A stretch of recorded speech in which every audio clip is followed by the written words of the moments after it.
Bonjour à tous, aujourd'hui on reprend la suite de l'histoire et on s'intéresse à trois personnages qui ont marqué l'histoire par leur côté un petit peu sombre.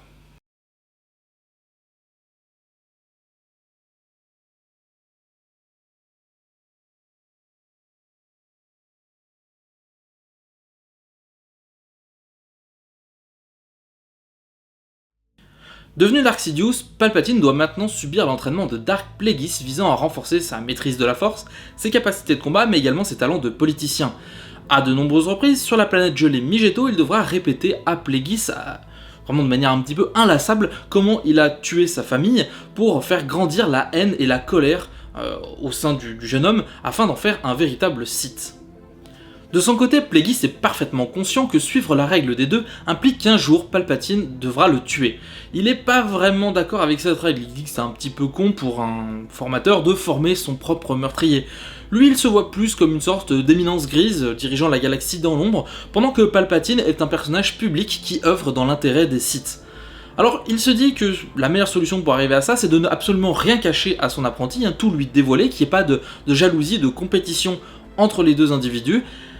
Mais il faut pas tout dévoiler tout de suite, il faut quand même que l'apprenti ait un petit peu de maîtrise, donc il va dévoiler petit à petit ses enseignements au fur et à mesure que Palpatine progresse sur les voies de la Force, sauf que ça a un petit peu un effet pervers, puisque ça crée un sentiment de frustration chez Palpatine qui lui est parfaitement conscient que il manque des informations dans ce que lui dit Plagueis. C'est alors que les manipulations politiques des deux seigneurs Sith sur Naboo portent leurs fruits. Bon Tapalo est élu roi, et grâce à ce soutien de poids, en moins 62, Palpatine entre dans la vie politique de Naboo. Alors, il devient une sorte de conseiller du sénateur du secteur Chomel, dont fait partie Naboo, le sénateur Vidar Kim. Alors bien évidemment, ça va pas vraiment lui réussir tout de suite, c'est un petit peu un politicien de second ordre, mais ça lui va bien puisque il est très peu sollicité et ça lui permet de se barrer assez régulièrement pour aller mener ses entraînements avec Plagueis pour progresser sur la voie des Sith sans vraiment se faire repérer. D'ailleurs, il mène ses entrevues un petit peu loin de tout, de façon à ce que personne ne se doute qu'il y a un lien entre un conseiller du sénateur de Naboo et un grand armateur comme Ego Damask. En moins 160, le Mandalorien Jaster Merrill devient le nouveau Mandalore. Il entame alors une réforme culturelle très attendue depuis le génocide des Sithulans 50 ans plus tôt, qui va redéfinir un petit peu le rôle du Mandalorien. Alors en fait, il conserve l'idée d'une culture mandalorienne, mais maintenant les Mandaloriens ne vont plus se battre pour leur culture, pour leur propre expansion, mais ils vont plutôt se battre en tant que mercenaires pour d'autres personnes. Ce qui fait qu'en fait, un Mandalorien, c'est tout simplement un soldat, et donc un mercenaire. Donc plus personne ne viendra attaquer les Mandaloriens pour ce qu'ils ont fait par le passé. Peut-être encore, mais du coup ils vont essayer de limiter les dégâts. Sauf que bien évidemment, plusieurs personnes ne sont pas d'accord, parmi lesquelles un grand nom en fait des Mandaloriens, Thor Vizsla, qui va lui tout simplement réunir tous les opposants à ce nouveau codex, à ce nouveau super commando codex, et créer les Death Watch, un groupe de Mandaloriens dissidents, tandis que les Mandaloriens de Jaster Merrill, eux, se font appeler les vrais Mandaloriens. En moins 58, sur la planète Concord Dawn, a lieu l'une des premières batailles entre les vrais Mandaloriens et les Death Watch. Les Death Watch ont l'avantage, forçant les vrais Mandaloriens à fuir et à se réfugier dans la ferme des Fett. A ce moment-là, Thor Vizsla et les Death Watch vont prendre comme otage Jango Fett pour forcer ses parents à révéler la localisation de Jaster.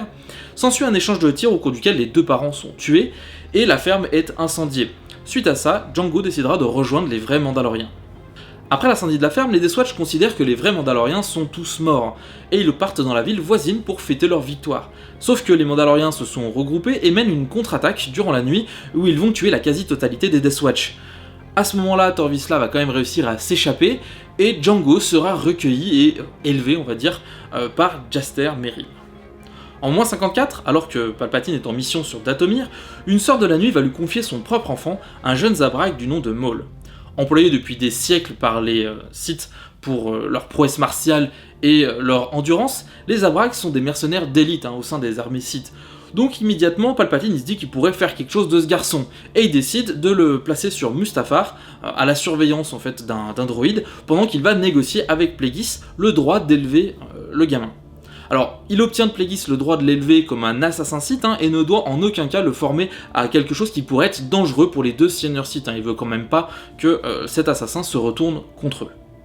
D'ailleurs, Maul ignorait complètement le statut de Sith de Dark Sidious, se contentant de l'appeler Maître Sidious. Il fut soumis à un entraînement extrêmement brutal, et malgré cette brutalité, en fait, il a toujours fait preuve d'un immense respect envers Sidious. Au cours d'un de ses entraînements, il va d'ailleurs être poussé à bout et utiliser la force pour la première fois. Suite à ça, Sidious va décider de le former aux voies de la force, mais également lui apprendre en fait tous les liens entre les Jedi et les Sith et développer chez Maul la haine des Jedi. En moins 53, Xanatos, l'apprenti du maître Jedi Qui-Gon Jinn, est envoyé sur Telos 4. Il est censé à la base subir les épreuves pour devenir un chevalier Jedi, mais Yoda a comme un doute sur la loyauté du jeune homme, il souhaite la tester un petit peu, donc il l'envoie sur sa planète natale, où le père de ce dernier, le père de Xanatos, a fondé un régime tyrannique, renversant la démocratie en place. Du coup, c'est un bon moyen de tester la loyauté de Xanatos envers les Jedi ou envers son père, et sauf que, malheureusement, Xanatos va choisir son père au lieu des Jedi.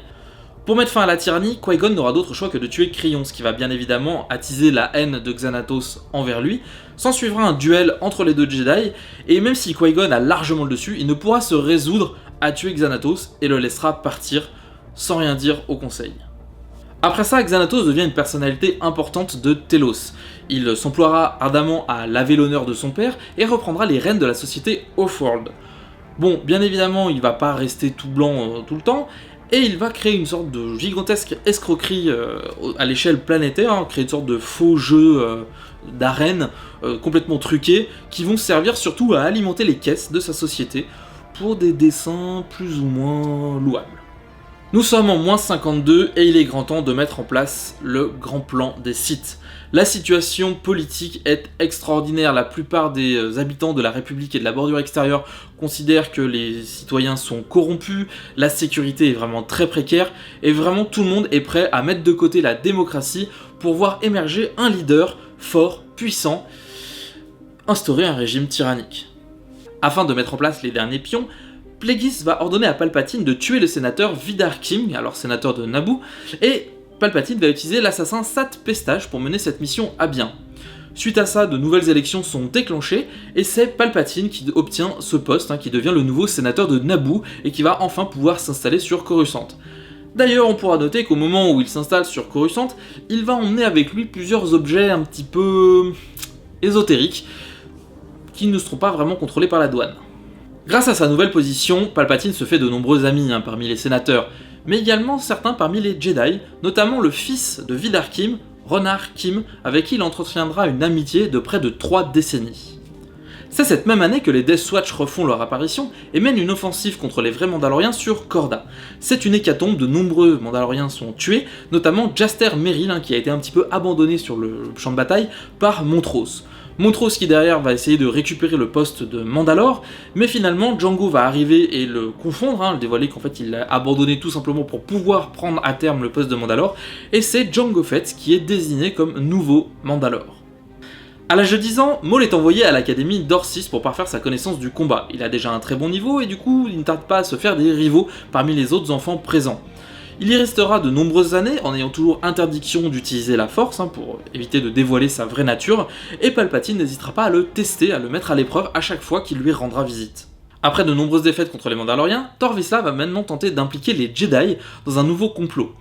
Il va faire passer les Mandaloriens pour des bouchers massacrant des activistes politiques, utilisant les corps en fait, de son propre clan, des familles de son propre clan, pour simuler les fausses victimes. À ce moment-là, bien évidemment, les Jedi, voyant ça, vont intervenir contre les Mandaloriens. C'est d'ailleurs Dooku et sa padawan Komari Vosa qui vont mener l'assaut. Alors Django va essayer de prévenir les Mandaloriens de fuir, mais malheureusement les Jedi sont déjà là.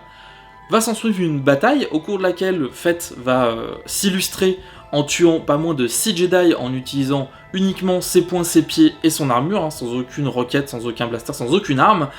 Donc, du coup, c'est plutôt pas mal comme level, mais malheureusement ça ne suffira pas et l'intégralité, sauf lui bien évidemment, des Mandaloriens se feront tuer.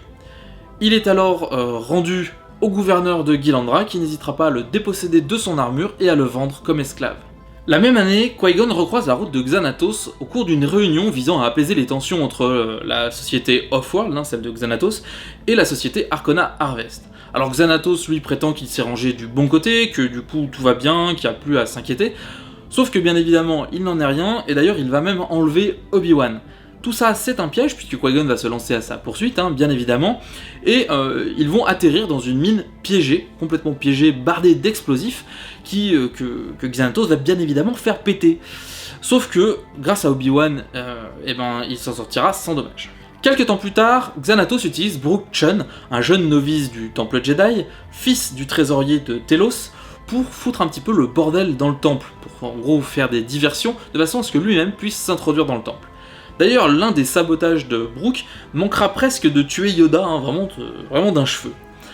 À ce moment-là, Xanatos va kidnapper Erin Brandt, une amie, entre guillemets, d'Obi-Wan. Obi-Wan va se lancer à sa poursuite et il devra tuer Brook pour pouvoir libérer Erin, tandis que Qui-Gon, lui, va se lancer à la poursuite de Xanatos, le retrouver, mais encore une fois, Xanatos va réussir à s'échapper. Finalement, Qui-Gon et Obi-Wan vont se rendre sur Telos pour révéler à la population les manipulations, les agissements de Xanatos. Bien évidemment, la population est furieuse, elle avait déjà été trahie par le père de Xanatos et maintenant elle est trahie par le fils, donc du coup forcément elle se révolte un petit peu. Xanatos est complètement acculé, s'ensuit alors un duel entre Xanatos d'un côté, Qui-Gon et Obi-Wan de l'autre côté. Les deux Jedi ont le dessus, mais Xanatos préféra se donner la mort en plongeant dans une cuve d'acide plutôt que de se rendre. Suite à cet incident, Qui-Gon va officiellement prendre Obi-Wan comme Padawan. En moins 44 démarre un nouveau conflit qui sera connu comme étant la guerre de Stark. Yako Stark est un contrebandier qui va du jour au lendemain décider d'attaquer les transports de commerce et revendre en fait la marchandise à des prix défiant toute concurrence sur le marché noir, tout en s'assurant une certaine marge. Ça marche tellement bien qu'il est rejoint par de nombreux autres pirates et ensemble ils vont former le cartel de Stark. En parallèle, sur Tifera a lieu un événement dramatique. Une usine de Bacta va exploser, réduisant de 30% la production galactique de Bacta. C'est absolument dramatique puisque c'est une denrée relativement courante et relativement accessible, mais avec la pénurie, les prix vont vite monter. Yako Stark va donc attaquer les transports de la Fédération du Commerce pour revendre le Bacta au marché noir à des prix tout à fait raisonnables. Et pour la population, il devient tout simplement un héros puisque globalement, beaucoup de nobles et de nantis commençaient à faire des stocks de Bacta pour leur usage personnel, privant la population à faible revenu de cette ressource pourtant indispensable. Alors que certains, dont Nute Gunray, prônent le recours à une armée pour mettre fin aux agissements de Yako Stark, c'est Finis Valorum qui a gain de cause en prônant les négociations, où il va réussir à réunir suffisamment de monde autour de cette idée pour qu'une délégation de Jedi soit envoyée à la rencontre de Yako Stark. En parallèle, le maître Jedi Tivoca, alors membre du conseil, va envoyer Quinlan Vos et son maître Tolm enquêter sur l'explosion de Tifera qu'il soupçonne d'être d'origine criminelle. Lors de la réunion entre les pirates et les Jedi, les hommes de Yako Stark vont braquer des armes sur les Jedi au motif qu'une flotte de la République est entrée dans le système. Cette flotte est dirigée par le général Tarkin sur sa propre initiative et en secret, il n'a absolument aucun accord du Sénat pour faire ça. Pris de panique, Nute Gunray va activer ses droïdes de sécurité qui vont commencer à arroser les deux camps sans vraiment faire de distinction. En gros, ils vont juste se contenter de protéger Nute Gunray. De leur côté, sur Tifera, Tolm et Quinlan se rendent compte que l'explosion est beaucoup plus ancienne qu'on veut bien nous le faire croire, et qu'en réalité, c'est tout simplement une machination de la Fédération de Commerce qui a pour but d'augmenter les prix du Bacta et de faire un petit peu plus de marge dessus. Sur Troyken, le lieu de la réunion, la flotte de la République est complètement décimée par les hommes de Stark. Elle a été auparavant neutralisée par un virus informatique, et du coup, de nombreuses capsules de sauvetage s'écrasent à la surface de la planète. Les soldats rescapés et les Jedi se réfugient alors sur le mont Avos, où ils subissent le siège de l'armée de Stark. Pour résumer très brièvement la fin du conflit, on a la Fédération du Commerce qui a accepté de prêter des vaisseaux à la République pour intervenir. D'un côté, on a également Quinlan Vos et Tolm qui ont mis la main sur l'antivirus directement auprès de Yako Stark, en échange de sa liberté, parce que globalement il a vu qu'il est en train de perdre le contrôle de ses hommes, donc il a dit il vaut mieux que je négocie ma liberté, moi tout seul, dans mon coin. Et une stratégie rondement menée par Plo Koon qui a permis d'attirer l'armée de Stark dans les grottes où s'étaient réfugiés les Jedi, et en gros ils ont refermé les grottes en enfermant l'armée de Stark à l'intérieur. Suite à ce court conflit, Yako Stark devint un homme respectable, Nute Gunray devint le vice-président de la Fédération du Commerce, après être passé pour un héros en acceptant de prêter à la République les vaisseaux de la Fédération du Commerce. Plo Koon devint un membre du Conseil, remplaçant Maître Tivoca, tué durant le conflit, et Finis Valorum devint donc un sénateur renommé. En moins 42, alors que Jango Fett est esclave sur un vaisseau, ce même vaisseau est attaqué par des pirates. Jango va saisir l'occasion pour s'échapper, il va utiliser la diversion pour se barrer, et il va retourner sur Galidran récupérer son armure et assouvir un petit peu sa vengeance sur le gouverneur. Alors gentiment, le gouverneur, lui a retapé l'armure, c'était surtout parce que ça servait de trophée, et il va forcer le gouverneur à lui révéler l'emplacement des Deathwatch. Il retrouve les Deathwatch sur Corellia, dans un vaisseau en orbite. D'ailleurs, il va pas mal saboter le vaisseau pour le forcer à s'écraser sur la planète. Et Torvisla va s'échapper. À ce moment-là, va s'en suivre un duel à la surface, où Torvisla va planter une lame empoisonnée dans le torse de Django, tandis que Django, lui, va taillader Visla avec une lame qu'il avait cachée dans son gantelet. Le sang va attirer des prédateurs qui vont immédiatement attaquer Visla, tandis qu'ils vont gentiment épargner Jango Fett, puisque la lame utilisée était empoisonnée, et que du coup, forcément, il fuit un petit peu le poison. Suite à la mort de Visla, les quelques Deathwatch restants s'éparpillent un petit peu dans la galaxie. De son côté, Fett aimerait bien lui reprendre ses activités de mercenaire, mais il n'a plus aucune armée, il n'a plus de Mandaloriens sur qui compter, et il décide tout simplement d'entamer une carrière de chasseur de primes. Au Sénat, Palpatine encourage les sénateurs à se battre pour leur propre pouvoir. De ce côté, il reste un petit peu en retrait et passe pour un sénateur inoffensif aux yeux des autres sénateurs. En réalité, là où il va gagner en popularité, c'est en publiant de nombreux articles un petit peu sur les coulisses du Sénat, sur les arcanes du pouvoir, et il va publier de nombreuses théories qui seront même enseignées dans certaines universités. Toutefois, il reste un politicien discret, très accaparé par l'entraînement de Maul et ses projets en tant que seigneur noir des Sith. Par la suite, Plagueis et Sidious durent faire face à de nombreux complots, de nombreuses manipulations politiques qui visaient directement leur personnalité publique, à savoir Palpatine et Ego Damask. En moins 37, Maul subit l'épreuve finale. Il est abandonné sur une planète et est poursuivi par des droïdes assassins pendant plus d'1 mois. Finalement, au bout d'1 mois, il parvient à retrouver Sidious devant une grotte et il va l'attaquer. Pour un petit peu se venger parce qu'il est un petit peu en pétard. Bon, malheureusement, Maul est très fatigué, donc du coup, sans difficulté, Sidious va parvenir à le maîtriser. À ce moment-là, Sidious va lui dire globalement qu'il est déçu, qu'il pensait que ça serait mieux, qu'il y arriverait un peu mieux, mais qu'au final, il avait jamais vraiment fondé de très gros espoirs en lui, que c'était juste un petit peu un essai, et qu'il avait d'autres apprentis sous le coude. Là, bien évidemment, Maul laisse éclater sa colère et va attaquer très violemment Sidious, va utiliser toute la rage, va puiser dans le côté obscur pour y aller vraiment à fond. Là encore, Sidious, même s'il aura un peu plus de difficultés, va quand même réussir à remporter le combat, mais malgré tout, en fait, il décide de faire de Maul son apprenti, et lui confère le titre et le nom de Dark Maul. En moins 33, des transferts financiers douteux sont découverts et concernent Finis Valorum, alors chancelier suprême. Cette découverte va sérieusement ébranler sa position de chancelier suprême, et il ne sera plus vraiment pris au sérieux par les autres sénateurs, ça restera un politicien corrompu parmi d'autres, loin du très vertueux sénateur qu'on a pu découvrir par le passé. De son côté, Sidious va quand même essayer de tuer Plagueis à plusieurs reprises, notamment une fois avec l'aide du Soleil Noir et du Bandogora, où il va carrément l'attaquer à coups d'armes nucléaires. Mais ça va rater parce que Plagueis aura été prévenu un petit peu en amont par Jabba the Hutt. Puis les deux seigneurs Sith vont orchestrer le soulèvement Yinchori. Les Yinchori, auparavant pacifiques, vont d'un coup attaquer leurs voisins, conquérir de nombreux mondes voisins. Du coup, on va envoyer des Jedi pour enquêter un petit peu sur ce qui s'est passé. Et là, on va découvrir les corps des deux Jedi dans la chambre du Sénat. Alors on se dit quand même, il y a une certaine distance entre la planète Yinchor et la chambre du Sénat, donc il y a un truc qui est pas logique. Donc du coup, on envoie une très grosse délégation de Jedi sur Yinchor pour essayer de mettre un terme au conflit, pendant qu'en même temps, on a beaucoup de Yinchor qui viennent pour attaquer le temple Jedi. Mais ils seront finalement arrêtés par Yoda et par d'autres membres du conseil qui seront restés sur place. En moins 32, la Fédération du Commerce s'apprête à lancer une vaste opération de blocus sur la planète Naboo, sur les conseils du seigneur Sith Dark Sidious. En parallèle, de nombreuses organisations affiliées au côté obscur sont rassemblées sous le contrôle des seigneurs Sith. On va terminer par la partie chronologie, et vu qu'il y a pas mal de dates, je vais me permettre de les lire. Nous avons donc en moins 167 Dark Tenebrous qui tue son maître et se lance à la recherche d'un apprenti. En moins 104, Dark Tenebrous et Dark Plagueis se rendent sur Cursid. En moins 67, mort de Dark Tenebrous sur Baldemnik. Moins 65, Dark Plagueis fait la connaissance de Palpatine sur Naboo. Palpatine tue sa famille et devient Dark Sidious, l'apprenti de Dark Plagueis. En moins 62, Palpatine entre en politique au service de Naboo. En moins 60, Jaster Merrill devient le nouveau Mandalore et change le credo mandalorien. Torvisla fonde alors les Deathwatch. En moins 58, les parents de Jango Fett sont tués et sa sœur capturée par les Death Watch. Jango Fett rejoint les Mandaloriens, et de son côté, Mace Windu obtient le cristal Hurricane. En moins 54, Palpatine récupère Maul sur Dathomir.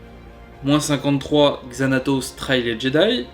En moins 52, les Sith estiment qu'il est grand temps de lancer le grand plan. En moins 50, Obi-Wan Kenobi commence son entraînement au Temple Jedi. En moins 44, Maul est confié à l'académie d'Orsis pour s'entraîner au combat. Les Mandaloriens de Jango Fett sont tués par les Jedi suite à un complot ourdi par Tor Vizsla. Xanatos s'en prend à plusieurs reprises aux Jedi avant de se suicider, et nous avons également la guerre de Stark.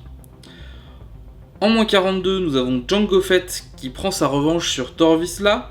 Les Death Watch sont quasiment tous anéantis, et nous avons donc la mort de Tor Vizsla. En moins 37, Maul subit son épreuve finale et obtient le titre de Dark. En moins 33, nous avons le soulèvement Yinchori, et finalement, en moins 32, le blocus de Naboo par la Fédération du Commerce. Je vais revenir très rapidement sur la date que j'ai donnée où en moins 58, Mace Windu récupère le cristal Hurricane. C'est la genèse, le pourquoi Mace Windu a un cristal violet, du moins un sabre laser violet, alors que la plupart des autres Jedi ont des sabres laser bleus ou verts. On sait tous que c'est Samuel L. Jackson qui a demandé un sabre violet pour se démarquer des autres Jedi, notamment dans l'arène de Geonosis. Mais voilà, il a fallu trouver une raison en fait à cette différence de couleur dans l'univers étendu, et c'est tout simplement un cristal spécial que Mace Windu a obtenu dans sa jeunesse lors d'une mission Jedi. C'est la fin de cet épisode, j'espère qu'il vous a plu. Si c'est le cas, n'hésitez pas à mettre un pouce bleu et un commentaire. S'il ne vous a pas plu, un pouce rouge et dites pourquoi il ne vous a pas plu dans les commentaires. Je vous invite à vous abonner pour ne louper aucun épisode, et je vous donne rendez-vous très bientôt pour une nouvelle vidéo. Ciao!